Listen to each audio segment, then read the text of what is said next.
ঘর সংসারের আজকে রেসিপি হচ্ছে পটল চিংড়ি। প্রথমে আমি মাছটাকে ম্যারিনেট করে নেব। নুন দিয়ে দিলাম এক চামচি, হলুদ দিয়ে দিচ্ছি,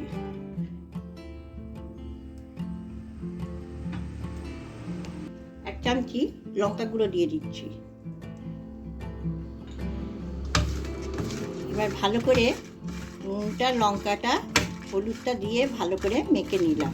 এখানে আমার 300 গ্রাম মাছ আছে।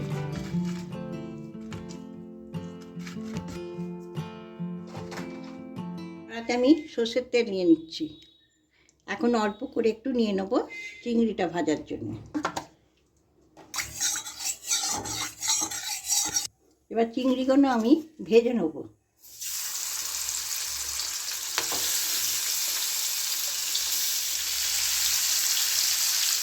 এক পিঠ করে হয়ে গেছে। চিংড়ির মাছ তো হালকা ভাজা হবে, আর এক পিঠ করে উল্টে দিব। মাছগুলো ভাজা হয়ে গেছে হালকা করে। এবার আমি তুলে নিচ্ছি।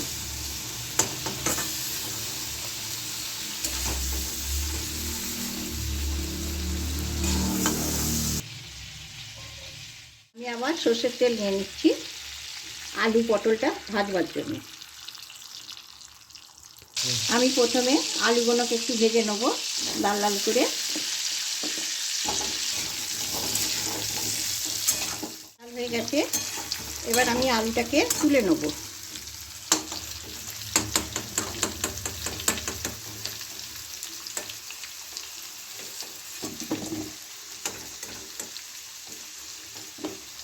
এবার আমি পটলগুলোকে ভেজে নেব।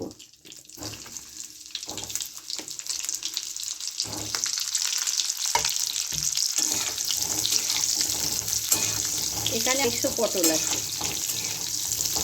আমার পটলটাও ভাজা হয়ে গেছে লাল লাল করে। এবার আমি তুলে নেব। পটল আলুটা না আলাদা করে ভাজলে ভালো রান্নাটা হবে না। ওই জন্যে একটু চিংড়ি দিয়ে করলে না, একটু ভালো করে রান্না করলে খেতে ভালো লাগবে। এবার আমি এখানে আমার 2টো পেঁয়াজ আছে, বড় বড় কুচে রেখেছি, দিয়ে দিচ্ছি। আমি কিন্তু আর তেল দিচ্ছি না। ভালো করে পেঁয়াজটাকে লাল লাল করে নেবো, ভেজে নেবো। লাল লাল হয়ে গেছে। এবার আমি এখানে একটা গোটা টমেটো দিয়ে দিচ্ছি। 1 চামচি, 2 চামচি নুন দিলাম, 1 চামচি আদা রসুন বাটা দিয়ে দিলাম, 2 চামচি হলুদ গুঁড়ো দিয়ে দিলাম, 1 চামচি, 1.5 চামচি লঙ্কা গুঁড়ো দিয়ে দিলাম, 1 চামচি জিরে গুঁড়ো দিয়ে দিলাম, 1 চামচি, 1 চামচি ধনে গুঁড়ো দিয়ে দিলাম। ভালো করে মশলাটা কষে নেব। যতক্ষণ না মশলার গন্ধটা ছাড়ছে ততক্ষণ আমি কষে যাব। আমার মশলাটা কষা হয়ে গেছে। এবার আমি আলু ভাজাটা আর পটল ভাজাটা দিয়ে দিচ্ছি। দিয়ে ভালো করে মিশিয়ে নেব।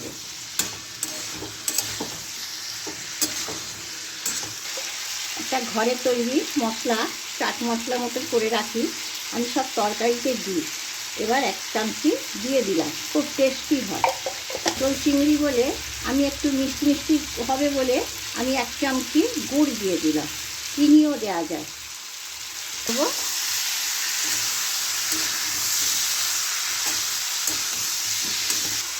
আমি অল্প করে জল দিয়ে দিলাম। আমার কষাটা হয়ে গেছে, অল্প জল দিয়ে দিলাম। চিংড়ি মাছগুলো দিয়ে দিচ্ছি, কেন আমার আলু টালু সব সেদ্ধ হয়ে গেছে, ভাজা হয়েছে তো।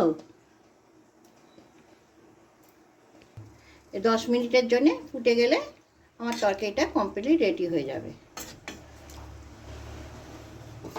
A few moments later. আমার তরকারিটা একদম কমপ্লিট রেডি। আপনাদের যদি পটল চিংড়িটা রেসিপিটা যদি ভালো লাগে আমাকে সাবস্ক্রাইব করবেন, লাইক করবেন, কমেন্ট করবেন। সবাই ভালো থাকবেন, সুস্থ থাকবেন। আমার ভিডিওটা একটু সবাই ভালো করে ফলো করবেন, একটু ভালো করে দেখবেন।